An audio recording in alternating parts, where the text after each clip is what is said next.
A internacionalização é um caminho de crescimento para as muitas PME, mas traz desafios principalmente em termos de cumprimento fiscal. A faturação eletrónica torna-se uma ferramenta essencial, de forma a simplificar processos e garantir conformidade fiscal em diferentes mercados. Para nos falar de como é que a faturação eletrónica apoia as estratégias de internacionalização das PME, convido agora o Ricardo Correia, partner da EY, para subir ao palco.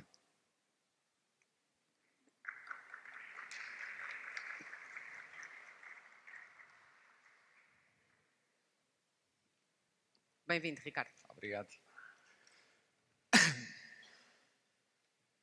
Não sei, desculpa lá. Tenho para passar? Ok. Não estava a ver. Bom, muito boa tarde, muito bom dia, aliás. Está tudo trocado. Eu vinha falar aqui sobre faturação e fiscalidade, mas numa perspectiva de internacionalização das PMEs. Isto tem a ver também um bocadinho com o fecho deste último painel, não é? Em que se falou um pouco o que acontece numa empresa que está presente em vários países e que é possível uma PME estar presente e ter operações em Espanha, em França, ou estar a pensar a ter operações fora de Portugal. Só um bocadinho. Ok. Exatamente.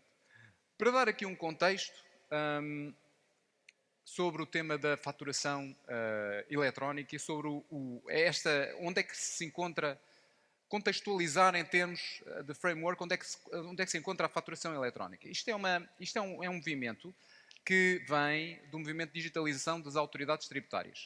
As autoridades tributárias têm-se vindo a digitalizar. Hoje em dia já se fala em inteligência artificial na própria administração fiscal portuguesa, já é aplicada em França, etc. Mas existe aqui um conjunto de digitalização entre várias medidas, o SAFT, a faturação eletrónica, e isto faz com que exista aqui um movimento onde exista aqui um movimento de regulação e de contágio por todas as administrações fiscais, de forma a ter maior transparência, maior comunicação de dados, etc. Um dos movimentos mais fortes ou mais emblemáticos da administração tributária digital é a faturação eletrónica. E se pudermos ver, já existe aqui um grande percurso em um caminhar já desde 2015, mas e cada vez existem mais países a ter faturação eletrónica. E onde é que se encontram? Encontram-se na Europa, na Ásia, na América Latina, muito forte na América Latina, mas espalhado por grande parte dos países. Países onde existe muita, não só exportação, mas também muita presença de entidades legais das empresas portuguesas. Se nós olharmos com um bocadinho mais atenção, a faturação eletrónica não é igual em todo o lado. E isto para dizer o quê? Para dizer, quando estávamos a dizer faturação eletrónica está a ser utilizada em grande parte dos países onde as entidades portuguesas ou empresas portuguesas podem ter operações, mas ela não é igual em todos os países. É um movimento seguido pela digitalização das autoridades tributárias, mas ela tem uma grande divergência.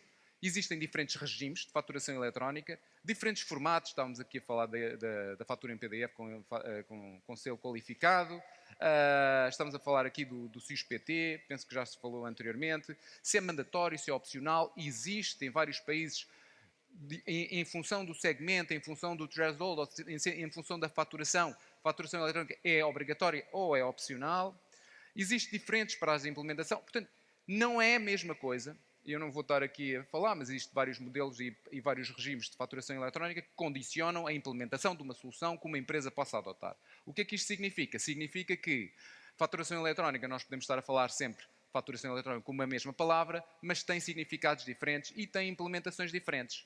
Uma empresa portuguesa que esteja a operar, ou um grupo de empresas, empresa portuguesa que esteja a operar em Espanha, em Portugal, em França, no Brasil, vai ter que operar de forma diferente.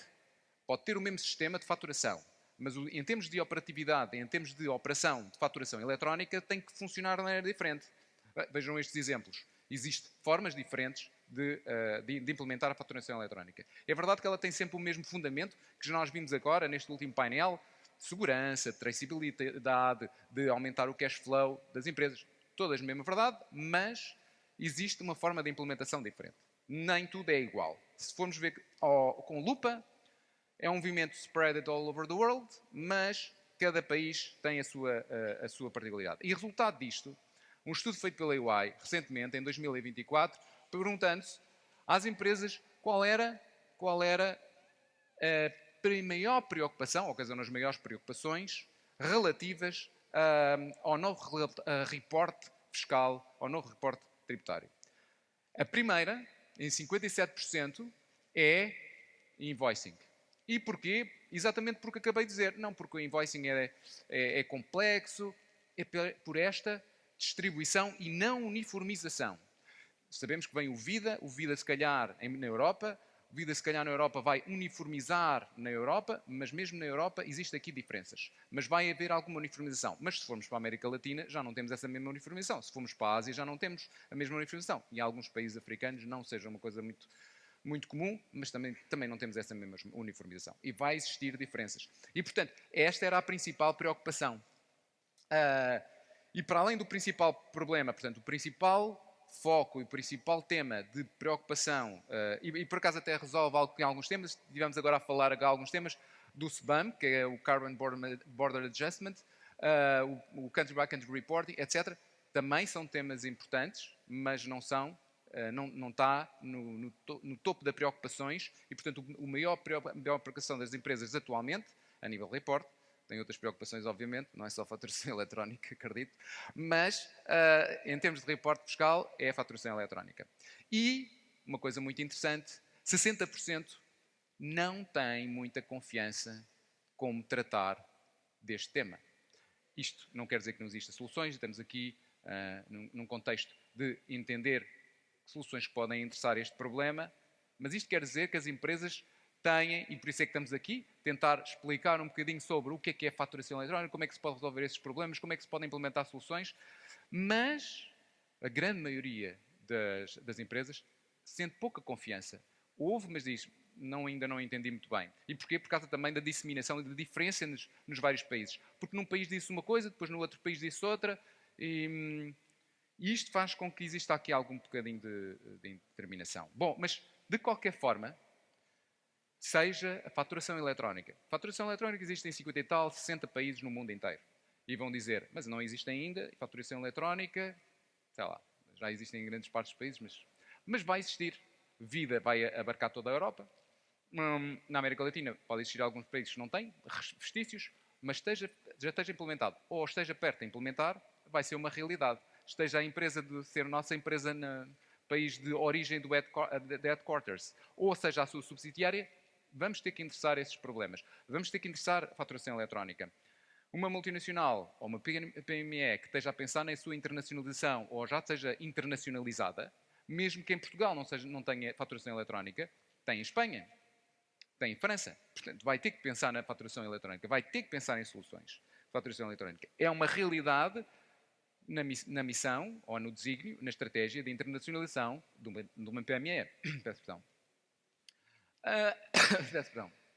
E nesse sentido, o que é que uma empresa com operações em vários países ou que pense internacionalizar-se, o que é que deve ter? Deve ter uma estratégia de faturação eletrónica. Uma estratégia que pense alguns pilares.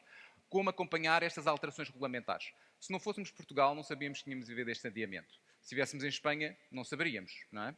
Mas pensem que agora também não sabemos o que é que se vai passar em Espanha. Novas alterações. Ou que vai acontecer na Noruega. Novas alterações. Portanto, como é que nós fazemos o tracking nos países para onde nós vamos, onde temos subsidiárias, onde estamos a operar ou para onde queremos exportar?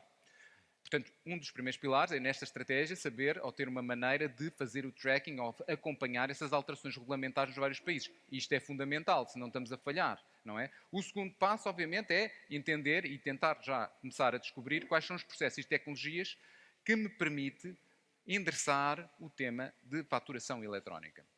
Isto é um ponto fundamental. Nós, ainda há bocado estávamos a falar, existem empresas com um retalho de sistemas. Uma empresa em Espanha que se comprou ou que se vai comprar tem um determinado sistema. Em Portugal tem outro, em França tem outro. estes sistemas diferentes, como é que eu consigo operar em termos de faturação eletrónica nestes vários ambientes, com estes diferentes sistemas, com outras ferramentas. Ou seja, o meu sistema, o meu parque de sistemas é diferente, pode ser diferente em cada país. Ou sendo igual, como é que eu posso utilizar, ou que soluções é que eu tenho que utilizar para adotar faturação eletrónica? Ou ser capaz de comunicar faturação eletrónica?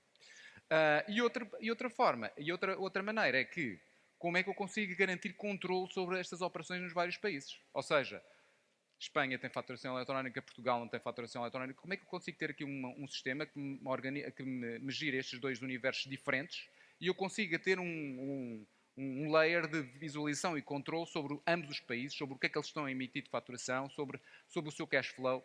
É isto que nós devíamos preocupar e isto devia ser os nossos desígnios estratégicos. Ter uma maneira de refletir. O desígnio estratégico não é uma coisa não é um documento, pode não ser um documento físico e formal. Pode ser algo que se tenha que refletir. Mas todos entendemos que temos que alterar processos e sistemas para introduzir esta divergência de faturação eletrónica em cada um dos países. Não há outra forma. Podemos querer adiar, como Portugal adia, mas é uma realidade.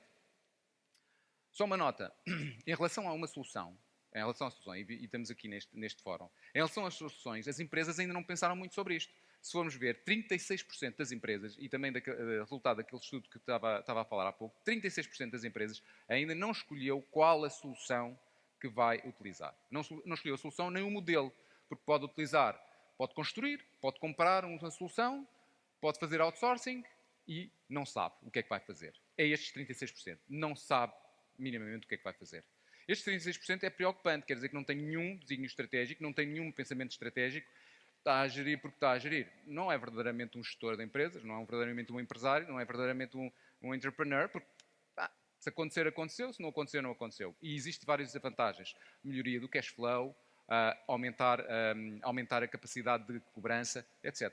Portanto, é uma realidade. E, finalmente, 4 passos, só para deixar este take, 4 passos importantes para a implementação do invoicing quando temos esta perspectiva de internacionalização ou já estamos internacionalizados, operamos em vários países.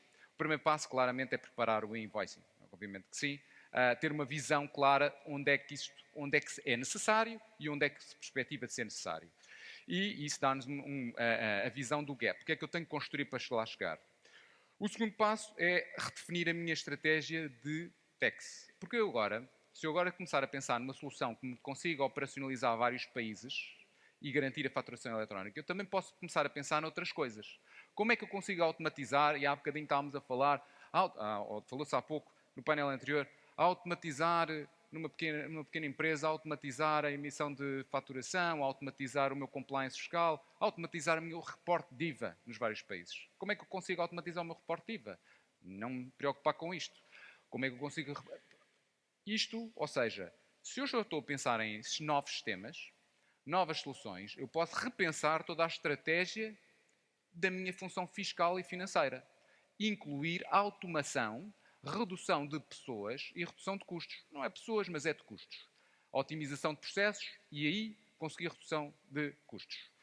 O que é que nós temos até agora, nos primeiro e segundo ponto, é ver o que é que nós temos que fazer, o que é que nós temos que construir e, segundo, é pensar como é que nós podemos otimizar e melhorar as nossas operações nos vários países onde estamos a atuar. Melhoria de cash flow, melhoria de receitas e redução de custos. E depois, o terceiro ponto, obviamente, que o pensamento é positivo, mas claramente pensar, sem ação não é nada. Portanto, temos de ser realistas, ter um plano, obviamente, ter timings, responsabilidades bem definidas, mas ter um plano e ser realista.